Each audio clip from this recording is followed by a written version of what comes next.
கிறிஸ்து இயேசுவில் மிகவும் பிரியமான சகோதர சகோதரிகளே, சிறு பிள்ளையிலிருந்து பல பள்ளிக்கூடங்களில் கல்வி பயின்ற அனுபவம் எனக்கு உண்டு. பெரியவனாக வளர்ந்த பொழுது பல கல்லூரிகளிலும் கல்வி பயின்ற அனுபவம் எனக்கு உண்டு. ஆனால் நான் பார்த்த பெரிய பள்ளிக்கூடம், நான் கல்வி பயின்ற இடங்களிலே அதைவிட அதிகமாக நான் அன்பு செய்யக்கூடிய பள்ளிக்கூடம் ஒன்று உண்டு என்றால் அது எங்க அம்மா தான். எங்க அம்மா சின்ன பிள்ளையாக இருக்கிற பொழுது குளத்திலே ஆற்றிலே குளிக்க என்னை அழைத்து செல்லுகிற பொழுது, இல்லத்தில் இருந்து உணவு ஊட்டுகிற பொழுது பல கதைகளை எனக்கு சொல்லி தந்து வளர்த்து வந்தாள். நினைக்கிற பொழுது உள்ளத்திலே அந்த கதைகள் இன்னும் இதமாக இருக்கிறது, உயிரோட்டமாக இருக்கிறது. அம்மா சாதாரண ஆள் இல்லை. சிறு வயதிலிருந்து எதை கற்றுக் கொடுக்க வேண்டும் என்பதை ஆணித்தரமாக கற்றுத் தந்திருக்கிறாள் என்பதை உணர்ந்திருக்கிறேன். பலமுறை அதை நினைத்து வியந்தும் இருக்கிறேன். ஒரு நிகழ்வு நெஞ்சுக்குள் ஓடிக்கொண்டிருக்கிறது. சின்ன பிள்ளையாக இருக்கிற பொழுது குளிக்க அழைத்துக் கொண்டு செல்லுகிற பொழுது அம்மா ஒரு கதை சொன்ன அந்த கதை இன்னும் உள்ளத்தில் இருக்கிறது. அம்மா சொன்னாள், மகனே மோனே, அதிகமாக எதுவுக்கும் ஆசைப்படக்கூடாது. இருக்கிறதை வைத்து நிறைவாக வாழ கற்றுக்கொள்ள வேண்டும். எது இருக்கிறதோ, கடவுள் எதை உனக்கு தந்திருக்கிறாரோ அதிகமாக ஆசைப்படாமல் இருக்கிறதை வைத்து நீ நிறைவாக வாழ கற்றுக்கொண்டாய் என்றால் உன்னுடைய வாழ்க்கையானது மகிழ்ச்சியாக இருக்கும் என்று குளிக்க அழைத்து செல்லுகிற பொழுது, குளிப்பாட்டுகிற பொழுது அன்னை வாயிலிருந்து சொன்ன வார்த்தைகள். ஒருவன் இருந்தான், அவன் காட்டிற்குள் சென்றான். விறகு வெட்டி பிழைக்க வேண்டும் என்ற ஆசை, ஆனால் உள்ளத்தில் அவனுக்கு பெரிய ஆளாக வேண்டும், பணக்காரனாக வேண்டும், உலகம் போற்றுகிற மனிதராக மாற வேண்டும் என்று உள்ளத்திலே ஒரு ஆசை தோன்றி மரம் வெட்டுகிற பொழுது ஆண்டவரை நோக்கி ஜெபித்தாராம். ஆண்டவரே, நான் மிக விரைவில் பணக்காரனாக மாற வேண்டும், நான் மிக விரைவில் எல்லோரும் போற்றக்கூடிய உயர்ந்த மனிதனாக மாற வேண்டும், என்னை பெரிய ஆளாக மாற்றும் என்று சொல்லி ஆண்டவரிடம் ஜெபித்தான். காட்டிலே ஒரு தேவதை அவனுக்கு தோன்றி, நீ ஜெபித்ததை நான் கேட்டேன், என்ன வேண்டும் சொல், நீ எதை கேட்டாலும் நான் உனக்கு தருகிறேன் என்று அந்த தேவதை அந்த மனிதனை பார்த்து சொன்னாள். அவனுக்கு உள்ளத்தில் இருந்த ஆசையை தேவதைக்கு சொல்ல வேண்டும் என்று நினைத்து தேவதையை பார்த்து சொன்னான், நான் தொடுவதெல்லாம் பொன்னாக மாற வேண்டும் என்று சொன்னான். எனவே தேவதை அவனை பார்த்து சொன்னாள், உனக்கு பொன்னாகத்தானே மாற வேண்டும், இந்த வரத்தை, இந்த அருள் வரத்தை நான் உனக்கு கொடுக்கிறேன் என்று சொல்லி அந்த அருள் வரத்தை அந்த விறகு வெட்டக்கூடிய அந்த மனிதனுக்கு கொடுத்து விட்டாள்.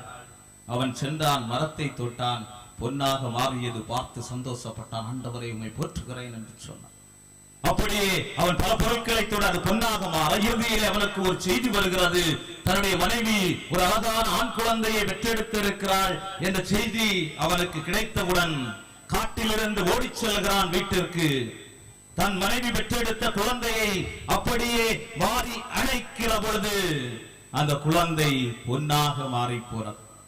குழந்தை பொன்னாக மாறி போனவுடன் மனைவியிடம் கேட்பதற்காக அவளுடைய தோளை தொட்டான். மனைவி பொன்னாக நின்றாள்.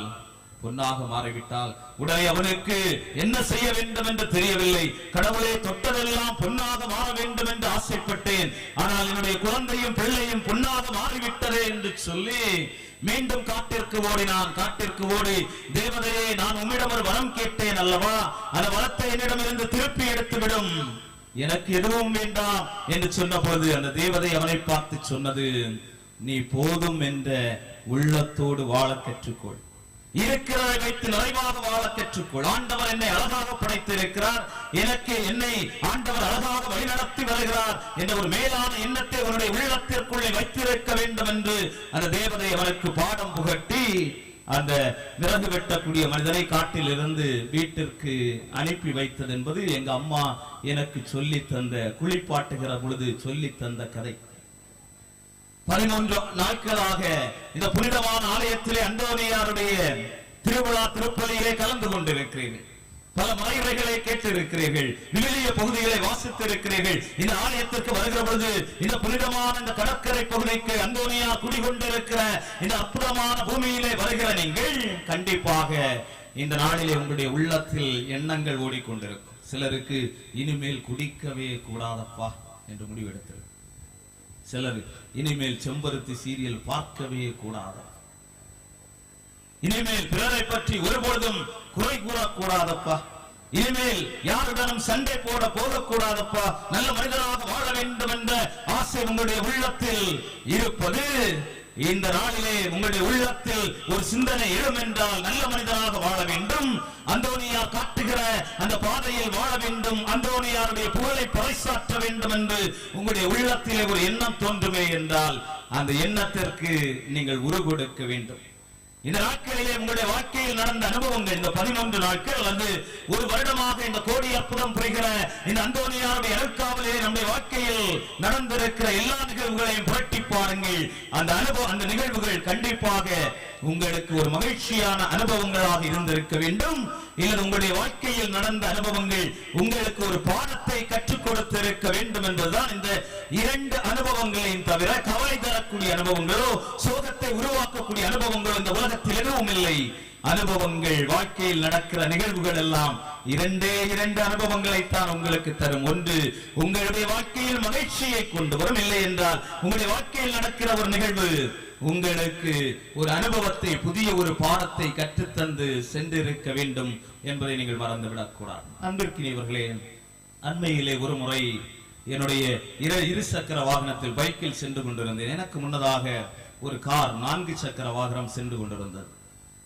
நான் வழக்கமாக கொஞ்சம் வேகமாக பைக் ஓட்டக்கூடியவன். எனவே வேகமாக பைக் ஓட்டு அந்த காரை முந்து செல்ல வேண்டும் என்று காரினுடைய அருகிலே தூரத்திலிருந்து கார் அடித்துக் கொண்டு சென்று இருந்தேன். ஒலி எழுப்பிக் கொண்டு அவர் சைடு கொடுக்க வேண்டும் அல்லது நான் முன்னே செல்ல வேண்டும், அவரை கடந்து செல்ல வேண்டும் என்று வேகமாக கார் அடித்துக் கொண்டு சென்றிருந்தேன். அதனால் அந்த மனுஷன் எனக்கு, அந்த காரை ஓட்டி சென்றவர் எனக்கு வழி தரவில்லை. எனவே என்னுடைய உள்ளத்தில் ஒரு கோபம், இப்படி செய்கிறான் என்று இவனை பார்த்து எப்படியாவது திட்டு கொடுக்க வேண்டும், ஏதாவது சொல்ல வேண்டும் என்று வேகமாக ஓட்டி சென்று அந்த காரினுடைய அருகில் செல்கிற போது அந்த காரினுடைய பின் கண்ணாடியில் 2 அழகான வாக்கியங்கள் எழுதப்பட்டிருந்தது. தயவு செய்து என்னை மன்னித்து விடுங்கள், நான் ஒரு மாற்றுத்திறனாளி என்று எழுதப்பட்டிருந்தது.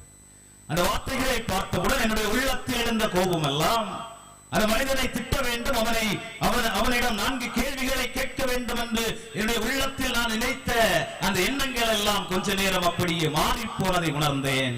அப்பொழுது நினைத்துக் கொண்டேன், இவன் எழுதி போட்டதால் இவன் ஒரு மாற்றுத்திறனாளி என்று உணர்ந்து கொண்டேன்.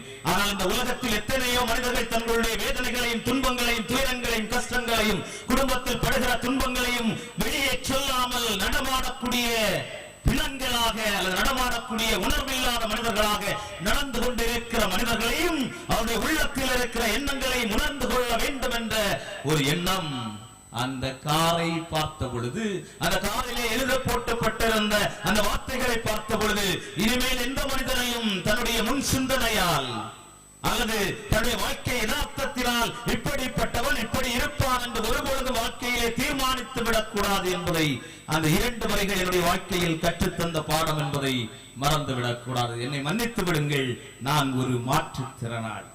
எனவே ஒவ்வொரு மனிதனும் இப்படித்தான் வாழ்ந்து கொண்டிருக்கிறான். அந்த மனிதனை புரிந்து கொண்டு நம்முடைய வாழ்க்கையை மேம்படுத்துவதும் நம்முடைய வாழ்க்கையை அந்தோனியார் விரும்பிய வழியில் வழிநடத்தி செல்வதற்காகத்தான் இந்த புனிதமான இடத்திலே நீங்கள் இந்த மாலை பொழுதிலே அமர்ந்திருக்கிறீர்கள்.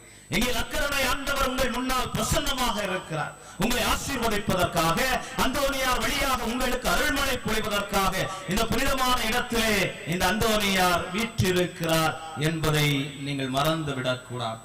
அன்புமிக்கவர்களே, இஸ்ரேல் மக்கள் எகிப்திலே 400 ஆண்டுகள் அடிமைகளாக பார்வோன் மன்னனுடைய அடிமைத்தனத்திலே இருந்த மக்களை ஆண்டவர் எகிப்து மக்களுக்கு 10 பெருந்துன்பங்களை கொடுத்து அவர்களை அங்கிருந்து சுமந்து கொண்டு பாலும் தேனும் பொழியக்கூடிய கானான் தேசத்திற்கு அவர்களை அழைத்து வந்துவிட்டு ஆண்டவர் இஸ்ரேல் மக்களை பார்த்து அந்த பழைய பாஸ்கா விழா என்று சொல்லக்கூடிய பழைய இந்த அப்பம் பிடுகிற அந்த விழாவிலே ஆண்டவர் இஸ்ரேல் மக்களுக்கு ஒரு காரியத்தை நீங்கள் ஞாபகத்தில் வைத்திருக்க வேண்டும் என்று சொன்னார். இஸ்ரேல் மக்களே, பெரிய காட்டில் குழுமை இருக்கிற அன்பு மக்களே, பல இடங்களில் திருப்பயணிகளாக வந்திருக்கிற மக்களே, ஆண்டவர் எகிப்திலே இஸ்ரேல் மக்களை அடிமைத்தனத்தில் இருந்து மீட்டு வந்து பாலும் தேனும் பொழியக்கூடிய அந்த கானான் தேசத்தில் அவர்களை அமர்த்தி வைத்துவிட்டு அந்த அப்பம் பிடுகிற பழைய பாஸ்கா என்று சொல்லக்கூடிய அந்த கடந்து சென்ற அந்த நிகழ்வை நினைவூட்டுகிற நேரத்தில் ஆண்டவர் இஸ்ரேல் மக்களை பார்த்து சொன்னார், இந்த காரியத்தை உங்க வாழ்க்கையிலே நீங்க மறந்து விடக்கூடாது என்று சொன்னார். உறங்குகிற போதும் உங்களுக்கு ஞாபகம் இருக்க வேண்டும், நடக்கிற போதும் உங்களுக்கு ஞாபகம் இருக்க வேண்டும், உணவு சாப்பிடுகிற போதும் உங்களுக்கு ஞாபகம் இருக்க வேண்டும், அழுகிற போதும் உங்களுக்கு ஞாபகம் இருக்க வேண்டும், சிரிக்கிற போதும் உங்களுக்கு இது ஞாபகம் இருக்க வேண்டும். எதை நீங்கள் ஞாபகத்தில் வைத்துக் கொள்ள வேண்டும் என்றால், இணைச்சட்ட நூல் 6வது அதிகாரம் 4 முதல் 8 வரையிலான இறைவார்த்தையில் சொல்லப்பட்டிருக்கிறது. யூதர்களினுடைய நம்பிக்கை முழக்கமான இஸ்ரேலே கேள், உன் கடவுளாகிய ஆண்டவர் ஒருவரே, அவரை உன்னுடைய முழு உள்ளத்தோடும் ஆற்றலோடும் முழு சக்தியோடும் அவரை நீ அன்பு செய்ய வேண்டும். அந்த ஆண்டவர் செய்த நன்மையான செயல்களை எல்லாம் நீ ஒருபோதும் மறக்க கூடாது என்று ஆண்டவர் இஸ்ரேல் மக்களுக்கு, நற்கருணை ஆண்டவர் பாஸ்கா நிகழ்விலே இஸ்ரேல் மக்களுக்கு சொன்னார். அதே நிகழ்வைத்தான் ஆண்டவர் உங்களுக்கு சொல்லுகிறார். நீங்கள் இன்றைய நாளிலிருந்து இந்த ஆண்டவரை முழு உள்ளத்தோடும் முழு ஆற்றலோடும் முழு சக்தியோடும் நீங்கள் ஆண்டவரை அன்பு செய்ய வேண்டும். நீங்கள் அன்பு செய்தீர்கள் என்றால் ஆண்டவருக்கு உகாத காரியங்களை நீங்கள் செய்வதற்கு வாய்ப்பில்லை. நீதிமொழிகள் நூலிலே 6வது அதிகாரம் 16 முதல் 18 வரையிலான இறைவார்த்தைகளை நீங்கள் படித்தீர்கள் என்றால் அங்கே தெளிவாக சொல்லப்பட்டிருக்கிறது. ஆண்டவருக்கு பிடிக்காத காரியங்கள் 7 உண்டு. ஆண்டவருக்கு இந்த 7 காரியங்களும் பிடிக்காதவ நாம் செய்து கொண்டிருக்கிறோம். இந்த காரியங்களை இன்றோடு நீங்கள் விட்டுவிட வேண்டும் என்று ஆண்டவர் ஆசைப்படுகிறார். என்ன காரியங்கள் என்று பார்க்கிற பொழுது, இருமாப்புள்ள பார்வை. நான் தான் என்று இருமாப்பு கொண்டு வாழ்கிற, பிறரை குறை கண்டு கொள்கிற அந்த கண்களை நீங்கள் மாற்ற வேண்டும் என்று கோடி அற்புதங்கள் புரிகிற அந்தோனியார் வழியாக ஆண்டவர் அறிவுறுத்துகிறார். நல்ல உங்க கண்ணு தெரியாம இருந்தா என்ன செய்வீங்க? பிஜான் சிங் ஆஸ்பத்திரியில போய் ஒரு பெரிய பூத கண்ணாடியை போட்டு கொண்டு வராங்க. முதல்ல கண்ணு தெரியாதவங்க கண்ணை என்ன செய்யணும் பாருங்க, என்ன பாருங்க. பார்க்கிற கண்கள் பிறரை எப்படி பார்க்கிறது? நல்ல பார்வை கொண்ட கண்களாக உங்களுடைய கண்கள் இல்லை என்றால் அந்த கண்ணை இன்றோடு ஒரு ஸ்பூன் போட்டு தோண்ட எடுத்து எறிந்து விடுங்கள். அது இல்லாமல் இருப்பது நன்றாக இருக்கும். எனவே ஆண்டவர் விரும்பாத செயல் இருமாப்புள்ள பார்வை, மோசமான கண்களை கொண்டிருக்கிறவரை ஆண்டவர் வெறுக்கிறார் என்று சொல்லப்பட்டிருக்கிறார். இரண்டாவதாக பார்க்கிற பொழுது பொய் உரைக்கக்கூடிய நாவு. சிலருடைய நாவு சுக்கானை போல இருக்கிறது. படகிலே சுக்கான் இருப்பது போல என்று குறைத்துக் கொண்டே இருக்கிறார். மனிதன் எதை மூடினாலும் அவனுடைய வாயை மூடுவதற்கு சில நேரங்களில் அது மிகப்பெரிய கஷ்டமாக இருக்கிறது. அதிலும் குறிப்பாக இந்த பெண்கள் அதிகமாக பேசக்கூடியவர்களாக இருக்கிறார். விவிலிய அறிஞர்கள் அது அறிவியலாளர்கள் சொல்லுகிறார்கள், ஒரு நாளைக்கு பெண்கள் 3000 முதல் 7000 வார்த்தைகள் பேசுகிறார்களாம். அப்படின்னா நினைச்சு பாருங்க, ஆண்கள் எத்தனை வார்த்தைகள் பேசுகிறார்கள் என்றால் 1500 வார்த்தைகள். ஃபாதர் என்றால், ஜெகன் ஃபாதர் என்றால் ஒரு 100 வார்த்தை கூட 1600 வார்த்தை. ஆனால் பெண்களை பார்க்கிற பொழுது ஒரு நாளைக்கு 3000 முதல் 7000 வார்த்தை பேசுகிறார்கள். அந்த மனிதன் வீட்டிற்குள் செல்கிற பொழுது இந்த அம்மா வாய் மூடாமல் பேசிக் கொண்டிருக்கிறார். பக்கத்து வீட்டு ரோலிக்கம்மாவை பார்த்தாயா? அவன் அழகான ஒரு பட்டுச்சேலையை போத்தீஸ் உடையகத்திற்கு அல்லது அந்த கடைக்கு, ஜவுளி கடைக்கு சென்று வாங்கி கொடுத்திருக்கிறான். பக்கத்து வீட்டு அந்தோனி அம்மாவை பார்த்தாயா? அழகான ஒரு நெக்லஸை அணிந்து அங்குமிங்குமாக விலக்கிக் கொண்டிருக்கிறார் என்று சொல்லுகிற பொழுது கோபம் வராத அந்த கணவனும் பானையை எடுத்து மண்டையிலே ஒரு போடு போட்டு காரியத்தை முடித்து விடுகிறார். எனவே இந்த சுக்கானை போல சுழன்று கொண்டிருக்கிற அந்த நாவை கட்டுப்படுத்த தெரிஞ்சவன் கட்டுப்படுத்த முடியவில்லை என்றால் உங்களுடைய நாவை ஆண்டவர் வெறுக்கிறார், உங்களுடைய வாயை ஆண்டவர் வெறுக்கிறார் என்பதை நீங்கள் புரிந்து கொள்ள வேண்டும். குற்றம் எல்லாரை கொல்ல சதி செய்கிற அந்த கை, குற்றம் செய்யாத மனிதனை கை நீட்டி அடிக்கிற அந்த கையை ஆண்டவர் வெறுக்கிறார்.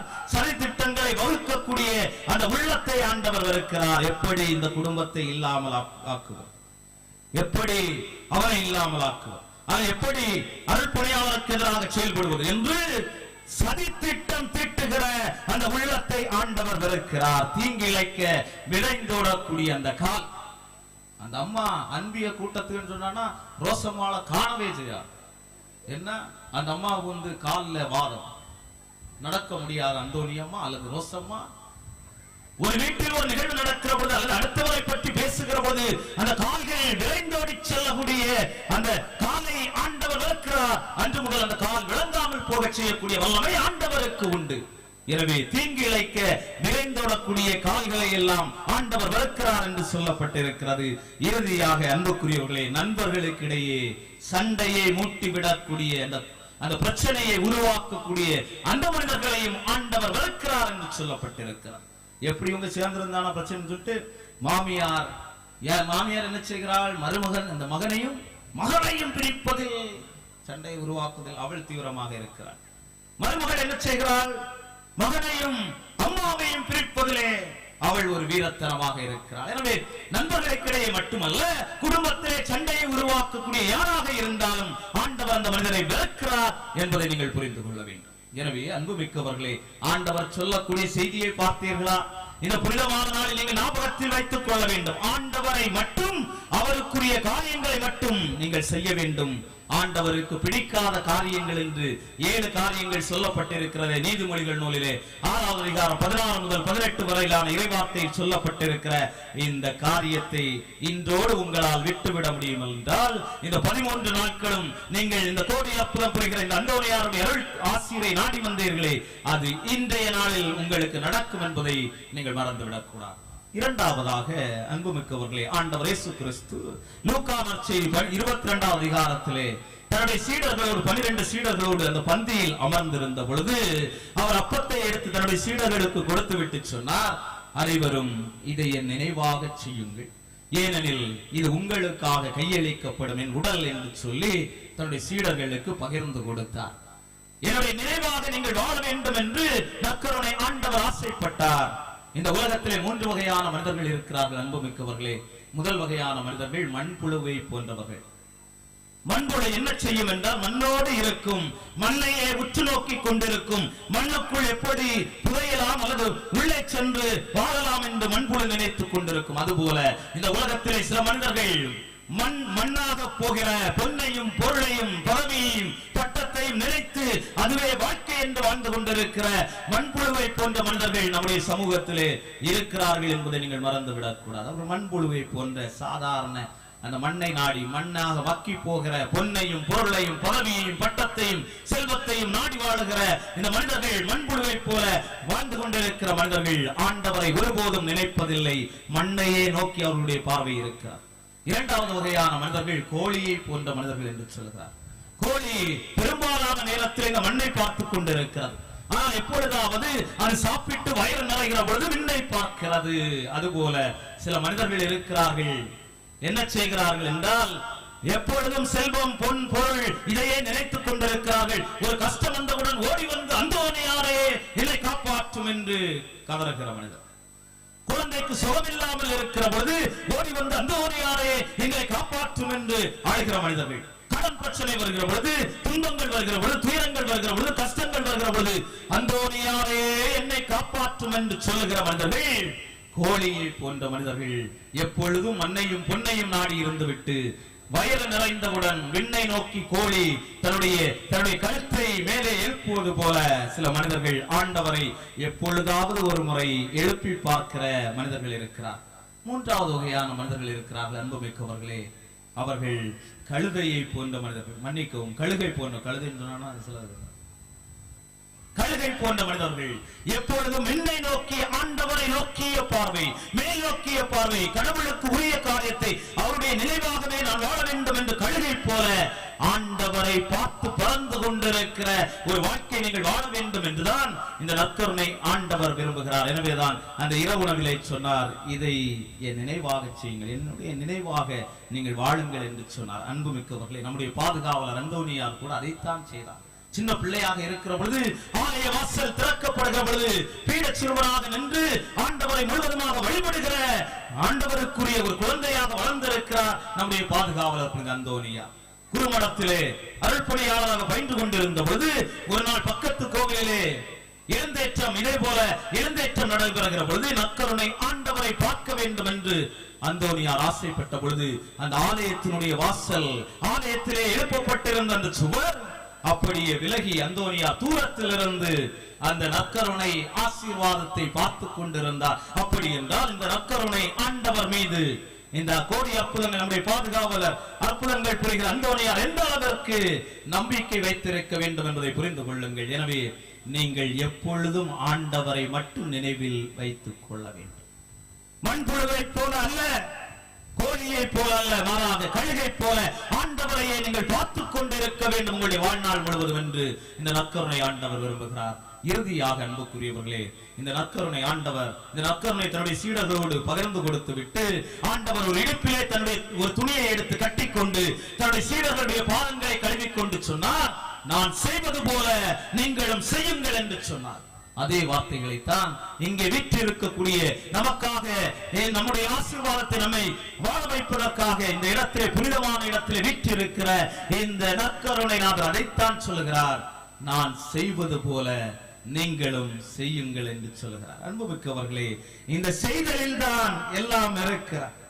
ஆண்டவர் யோவான் நற்செய்தி 21வது அதிகாரம் அந்த யோவான் நற்செய்தி முடிகிற போது யோவான் நற்செய்தியாளர் என்ன சொல்லுகிறார் என்றால் 21வது அதிகாரம் 25வது இறைவார்த்தையில் என்ன சொல்லுகிறார் என்றால் அந்த நற்செய்தி இப்படித்தான் முடிகிறது. ஆண்டவர் செய்த அற்புதங்களையும் ஆண்டவர் செய்த அதிசயங்களையும் ஆண்டவர் செய்த வல்லமை மிக்க செயல்களையும் நூல்களாக நாம் எழுதியிருந்தோம் என்றால் இந்த உலகம் தாங்க முடியாத அளவிற்கு இருந்திருக்கும். அந்த அளவிற்கு இந்த ஒற்றை மனிதர் பல நன்மைகளை செய்திருக்கிறார். ஒரு தொழுநோயாளி அவர் குணப்படுத்தவில்லை, ஆயிரக்கணக்கான தொழுநோயாளர்களை குணப்படுத்தி இருக்கிறார். ஒரு பார்வையற்ற மனிதருக்கு ஆண்டவர் பார்வை கொடுக்கவில்லை, மாறாக ஆயிரக்கணக்கான லட்சக்கணக்கான பார்வையற்ற மனிதர்களுக்கு ஆண்டவர் பார்வை கொடுத்திருக்கிறார். ஒரு உடல் ஊனமுற்ற மனிதரை ஆண்டவர் எழுந்து நடக்க செய்யவில்லை, மாறாக கோடிக்கணக்கான இந்த முதுகுவலி அல்லது அந்த உடல் ஊனமுற்ற மனிதர்களை ஆண்டவர் எழுந்து நடக்க செய்திருக்கிறார். எனவேதான் யோவான் நற்செய்தியாளர் தன்னுடைய நற்செய்தியை முடிக்கிற போது சொல்லுகிறார், ஆண்டவர் செய்த அதிசயங்களையும் அற்புதங்களையும் நாம் நூல்களாக எழுதியிருப்போம் என்றால் அந்த உலகமே தாங்க முடியாத அளவிற்கு ஆண்டவர் நன்மைகளை இந்த மக்களுக்கு செய்திருக்கிறார். அந்த நன்மைகளை செய்வதற்காகத்தான் ஆண்டவர் நம்மையும் அழைக்கிறார். அன்புமிக்கவர்களே, திருத்தூதர் பணிகள் 10வது அதிகாரத்தை எடுத்து பாருங்கள். என்ன சொல்லப்பட்டிருக்கிற அந்த ஆண்டவர் சென்ற இடங்களில் எல்லாம் நன்மையே செய்து கொண்டு சென்றார். நமக்கும் இந்த நன்மை செய்ய வேண்டும் என்ற ஒரு எண்ணம் இருக்கிறது இல்லையா? சார் பைக்ல போகிற பொழுது அந்த ஸ்டாண்டை எடுக்காம போனோம்னா சொல்றீங்களா? என்ன சொல்றீங்க? ஐயோ ஸ்டாண்ட் என்ன சொல்ல, ஐயோ ஸ்டாண்ட் எடுங்க. ஒரு குழந்தை பேருந்தில் செல்கிற பொழுது அந்த தலையை வெளியே போட்டு இருக்கிற பொழுது என்ன சொல்லுகிறீர்கள்? அம்மா அந்த குழந்தையுடைய தலையை எடுத்து உள்ள படியில் இருக்கிறவனை பார்த்து உள்ளே போ என்று சொல்லுகிறீர்கள். இயல்பாகவே நல்லது செய்ய வேண்டும், பிறர் நன்றாக இருக்க வேண்டும் என்ற அந்த எண்ணம் நம்முடைய மனதிற்குள் இருக்கிறது. ஆனால் பவுலடியார் சொல்லுவது போல ஆண்டவரை நன்மை செய்ய வேண்டும் என்ற அந்த ஆசை எனக்கு இருக்கிறது, ஆனால் அதை செய்யத்தான் முடியவில்லை என்று சொல்வது போல நாம் ஆண்டவர் சொன்ன அந்த நன்மையை செய்யுங்கள் என்று சொன்ன அந்த காரியத்தை நாம் பல நேரங்களில் அவர் செய்வது போல நாம் செய்யாமல் இருக்கிறோம். வள்ளலார் சொன்னது போல வாடிய பயிரை கண்ட போதெல்லாம் வாடுகிற ஒரு உள்ளம் உங்களுக்கு இருக்க வேண்டும். அனைத்தரசா சொன்னது போல 100 பேருக்கு உங்களுக்கு உணவு கொடுக்க முடியாமல் இருந்தாலும் ஒரு ஆளுக்கு உணவு கொடுத்தால் போதும், ஆண்டவருடைய ஆசீர்வாதம் உங்களுக்கு நிரம்ப கிடைக்கும் என்று சொன்னார். கவிஞர் ஒருவன் சொல்லுவது போல ஏழையினுடைய வீட்டிலே விறகினால் அடுப்பு எரியவில்லை, மாறாக அவருடைய பசியினால் அவருடைய வயிறு எரிகிறது என்று சொல்லுவது போல இந்த வார்த்தைகள் ஒவ்வொருவருடைய உள்ளத்தின் ஆழத்தில் பாய வேண்டும். ஏழைகளுடைய இல்லத்தில் விறகினால் அடுப்பு எரியவில்லை, மாறாக பசியால் வயிறு எரிகிறது. அந்த குரல் உங்களுக்கு கேட்கவில்லை என்றால் திருத்தந்தை மிசரிகோர்டியே உல்துஸ் என்று சொல்லக்கூடிய அந்த திருத்தூது மடல், அந்த ஆணை மடலிலே, அதாவது இரக்கத்தின் முகம் என்று சொல்லக்கூடிய ஆணை மடலிலே திருத்தந்தை சொல்லுகிறாரே, என் 15 10 வகையான இரக்கச் செயலை நீங்கள் செய்ய வேண்டும்.